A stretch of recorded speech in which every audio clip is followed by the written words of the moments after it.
एक पिता ने अपने पुत्र की बहुत अच्छी तरह से परवरिश की, उसे अच्छी तरह से पढ़ाया लिखाया तथा उसकी सभी सुकामनाओं की पूर्ति की। कालांतर में वह पुत्र एक सफल इंसान बना और एक मल्टीनेशनल कंपनी में सीईओ बन गया।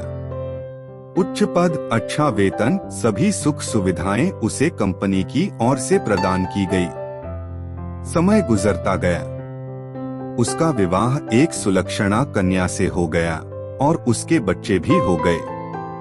उसका अपना परिवार बन गया।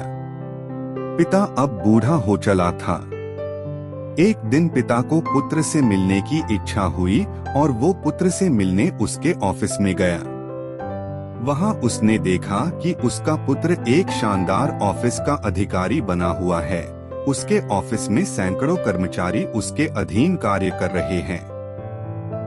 ये सब देखकर पिता का सीना गर्व से फूल गया। वह बूढ़ा पिता बेटे के चैम्बर में जाकर उसके कंधे पर हाथ रखकर खड़ा हो गया और प्यार से अपने पुत्र से पूछा, इस दुनिया का सबसे शक्तिशाली इंसान कौन है?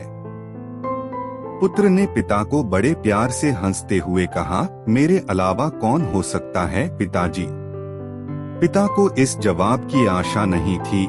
उसे विश्वास था कि उसका बेटा गर्व से कहेगा, पिताजी, इस दुनिया के सबसे शक्तिशाली इंसान आप हैं, जिन्होंने मुझे इतना योग्य बनाया। उनकी आंखें छल छला आई। वो चैम्बर के गेट को खोलकर बाहर निकलने लगे। उन्होंने एक बार पीछे मुड़कर पुनः बेटे से पूछा, एक बार फिर बताओ, इस दुनिया का सबसे शक्तिशाली इंसान कौन है? पुत्र ने इस बार कहा, पिताजी, आप हैं इस दुनिया के सबसे शक्तिशाली इंसान।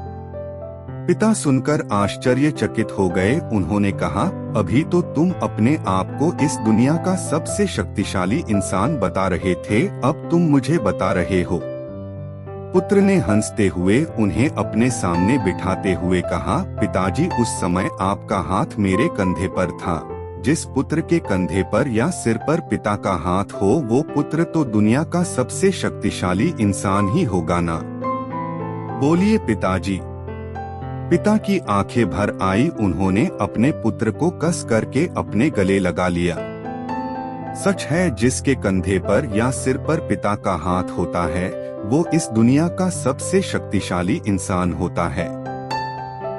सदैव बुजुर्गों का सम्मान करें। हमारी सफलता के पीछे वे ही हैं। हमारी तरक्की उन्नति से जब सभी लोग जलते हैं तो केवल माँ बाप ही हैं जो खुश होते हैं।